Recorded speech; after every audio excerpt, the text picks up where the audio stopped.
کہا کہ یہ آپ حدیث سے بتا سکتے ہیں کہاں ہے؟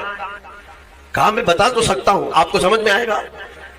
میرے ڈیسک پر یہیں کی بات ہے، جب میں یہاں موجود تھا بڑی کتاب رکھی ہوئی تھی، میں نے کہا یہ دیکھیے یہ بخاری شریف اگر میں کھول کر کے دکھاؤں گا تو آپ مان لیں گے؟ انہوں نے کہا کیوں نہیں مانیں گے، بالکل مانیں گے، بخاری شریف کو مانیں گے ہم۔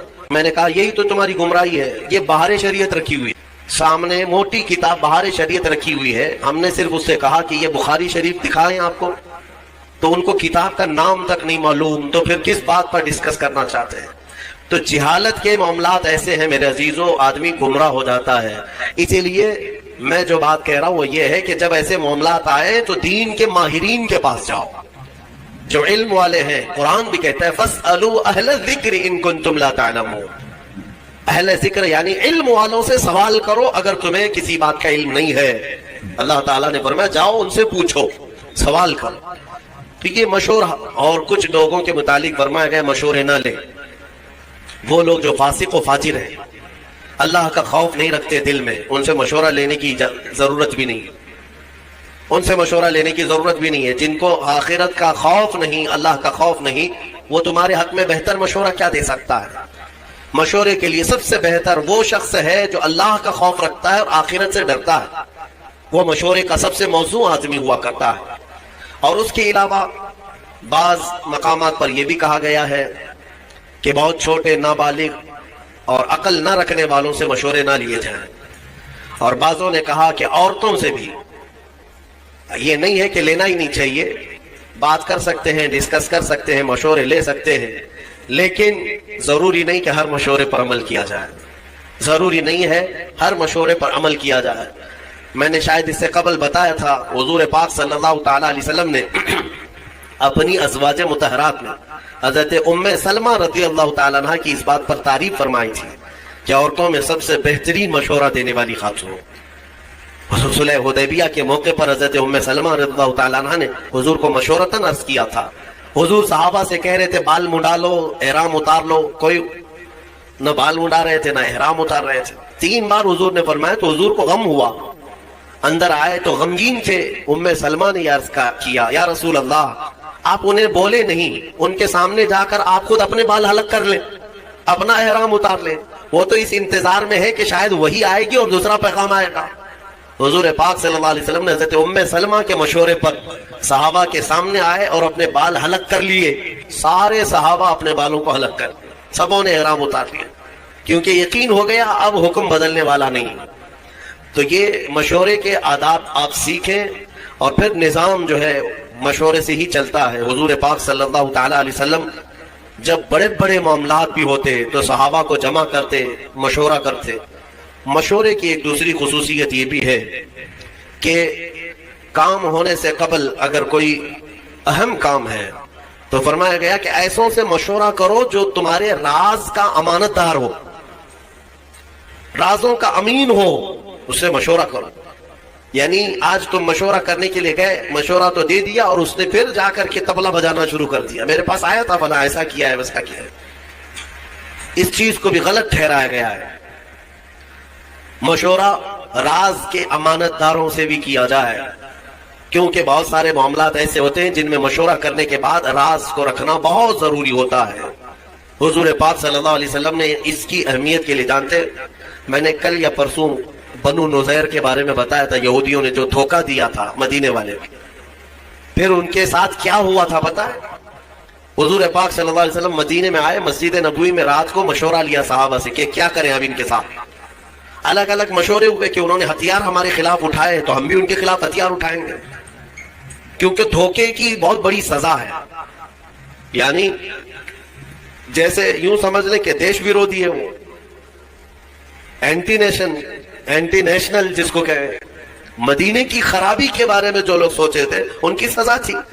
صحابہ کے مشوروں سے اتفاق یہ طے پایا کہ ان یہودیوں کے جو بوڑھے ہیں ان کو جلا وطن کر دیں گے، شہر بدر کر دیں گے، اور جو جوان ہیں انہیں مار دیا جائے گا۔ تو یہ طے پایا اور حضور نے فرمایا اس کو راز میں رکھا جائے۔ سارے جو صحابہ تھے سبوں نے آمنا صدقنا کہا اور چلے گئے۔ یہودیوں کو پتا تھا ہمارے بارے میں کچھ آج میٹنگ ہو رہی ہے مسجد نبوی میں۔ دوسرے دن وہ